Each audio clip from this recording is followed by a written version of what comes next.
Welcome to part 2 of my Diddy Racing gameplay for the Nintendo 64. I'm actually playing this on a Nintendo 64 game system. Just wanted to put that out there. No emulators or ROMs or anything like that. All my original Nintendo 64 equipment is still useful and operating correctly, so I might as well use it. Nintendo has good quality stuff. If you take care of it, it'll last. My original Nintendo and Super Nintendo and my 64, they all still work. But back to Diddy Kong Racing, still on this Crescent Island with the tip top in the car. You got a variety of weapons and upgrades you can get. As you can see, I just upgraded my missile by hitting another red balloon, and that's a homing missile. You can pretty much upgrade every weapon. You can upgrade the boost as well that you get from the blue balloons. The rainbow balloons are force fields that allow you to get hit by opponents and stuff, but not get slowed down or anything. This is Pirate Lagoon, one of my favorite stages in the game.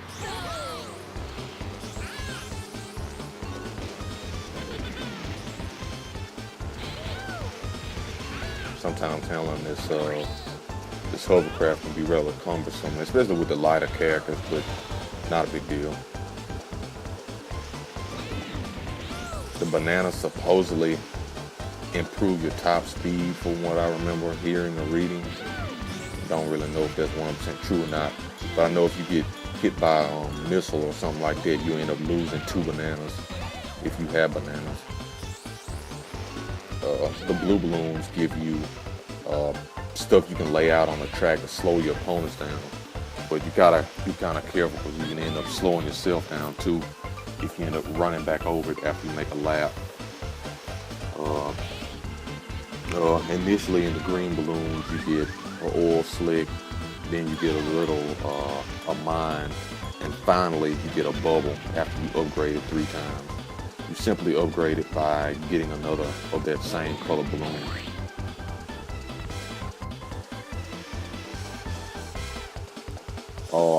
I just made a mistake. The rainbow balloons give you magnets. The magnets, you can use those to slow your opponents down and pull them back to you so you can pass them. The yellow balloons have the force fields in them. Correction, sorry about that.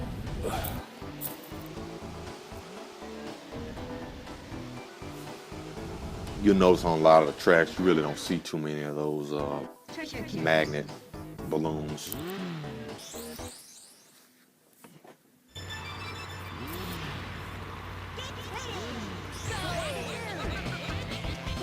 Yeah, treasure caves. This stage in particular can be a pain in the butt really when you're trying to beat TT on those time challenges that you have to complete before you can unlock him.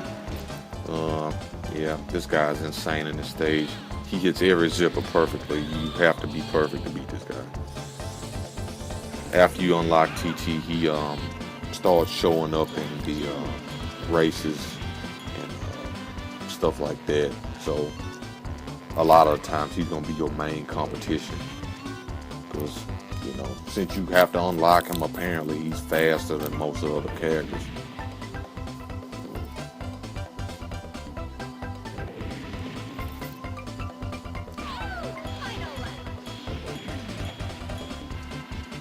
But yeah, this stage is relatively straightforward. Just don't get stuck in the water or anything like that because it slows you down. Missed the zipper there.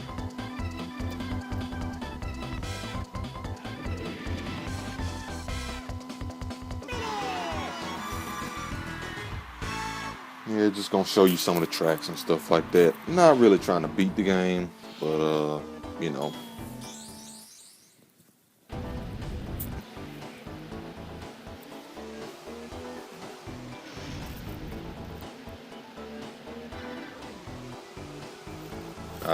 I kind of like the hub world lobby theme of the game. I think it's pretty cool. Like what's playing right now. Anyway, This guy, he's a cheater. This octopus or squid or whatever you want to call it. I guess it's an octopus. He has the legs. Anyway, I was initially in first place, but the faster you go on him to start the race, he will spit a bubble out and slow you down. I'm not really trying to beat him anyway. I'm just trying to get some revenge. I'll pop him a few times with missiles.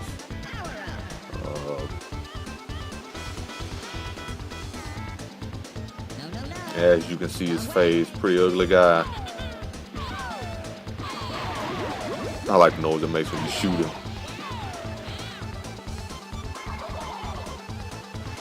The main strategy to beat him is just stay close but not too close so you don't get caught in the bubbles because they really slow you down. Around the second lap, if you can, you really need to start trying to pop him with missiles and upgrade your boost after you're actually like able to pass him, and just keep hitting the boost whenever you get a blue balloon. That's the best way to do it. Heavier characters do better against racing him. Tip Tup, it was really hard trying to beat this guy with Tip Tup, but I can easily do it with Crunch or somebody that's heavier, Bumper, Banjo.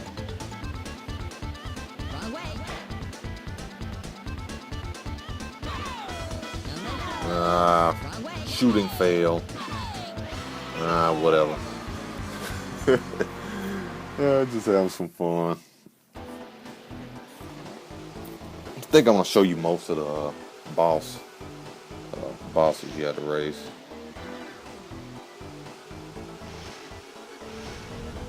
Now it's time to head somewhere else. I think I'm gonna do Snowflake Mountain. Yeah.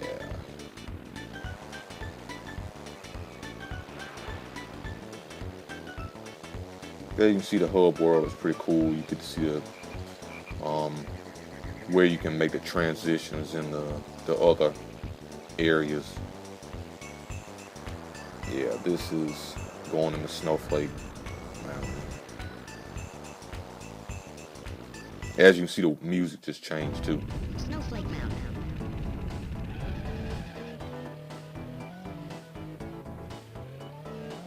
Okay, I guess I'm gonna show you the boss first. Yeah, walrus guy. Better to have someone heavy on this guy.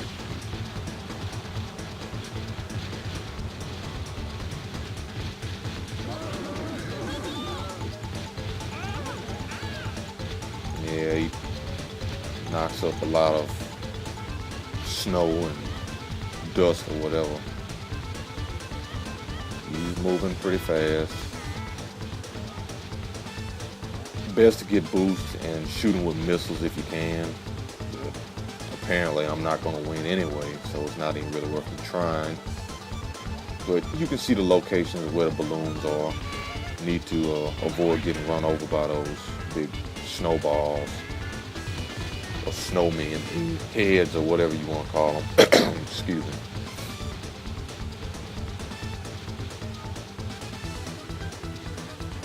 But yeah, he's really getting it. He's really moving. So, not going to win that race. Second, last. Anyway, you get what the main objective is regarding him. Each individual part of the island, you know, like Snowflake Mountain, for example, has 4 regular stages. You beat those, and then you get to race the boss.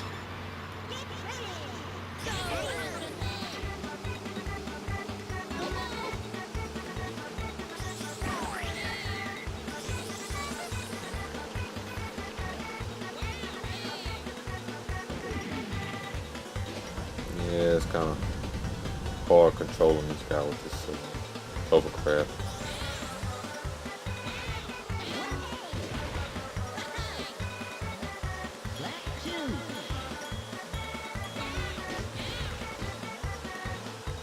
One of the things I do like about the game is like once you play the stage in the mode where you can do battle mode and stuff like that. I think it's tracks mode, which is not the adventure mode. You get to choose uh, what kind of vehicle you want to use too, just like you can before the stages, before the races start. Most of the time I use hovercraft or car if I can, but I like hovercraft a little bit better for some of the heavier characters. Uh, Not really a big fan of how the plane handles sometimes, but you know, interesting twist on the game. I like how they have more than one vehicle, unlike Mario Kart 64 where you just stuck with carts. So I think that's pretty cool.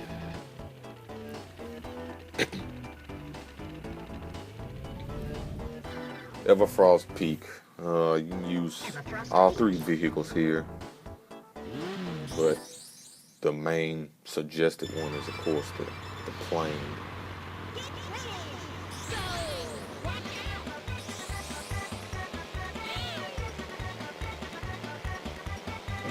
As you can see, the zipper for the plane is like a big circle.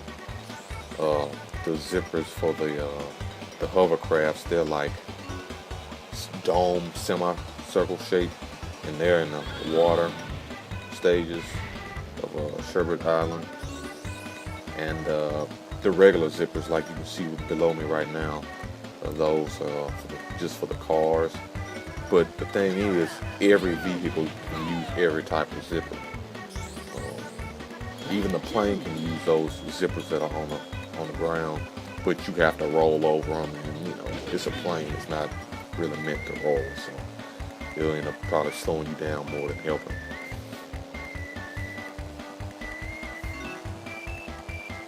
A quick way to lose some of these races is getting caught on stuff and hitting walls, because the recoil and time to recover is it's a whole lot more time consuming than if a computer got hit by something. I also noticed too, if I shoot a computer opponent with a missile or something like that, they recover a whole lot faster than if I was to be shot by them. It's kind of leads me to think the game is cheating a little bit, but that's what happens when you play games. AI cheats, is, you know, it's just how it is.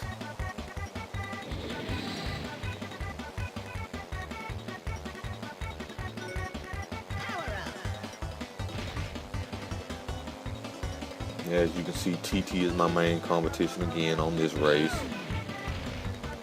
and he wins.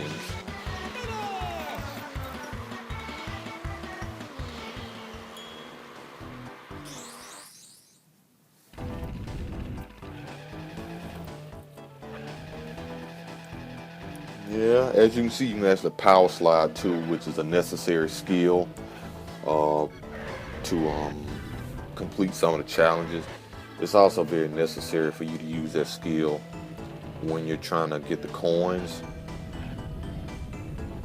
in the coin race challenges.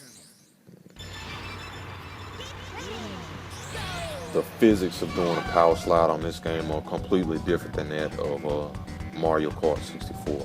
I like the power sliding on Mario Kart 64 better than this game. You actually have to press the brake while you're actually sliding to actually get a good turn, a good sharp turn in, unlike on Mario Kart 64. Of course, if you hold a power slide too long on this game, as well as Mario Kart 64, you will spin out. But this is one of the multiplayer challenges, arena challenges or whatnot.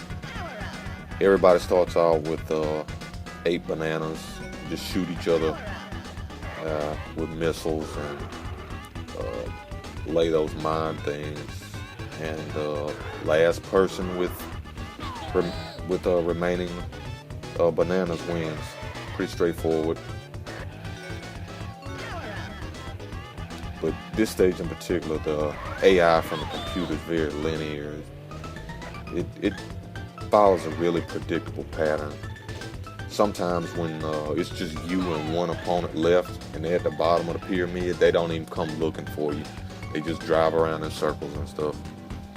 Sometimes you end up hearing some missiles being shot, but that's probably because you're close to their position but not on the same level or something of the stage. There are three levels of the stage, you know, the bottom level, the medium, middle level of the stage, and the top. Anyway, catch me in part 3.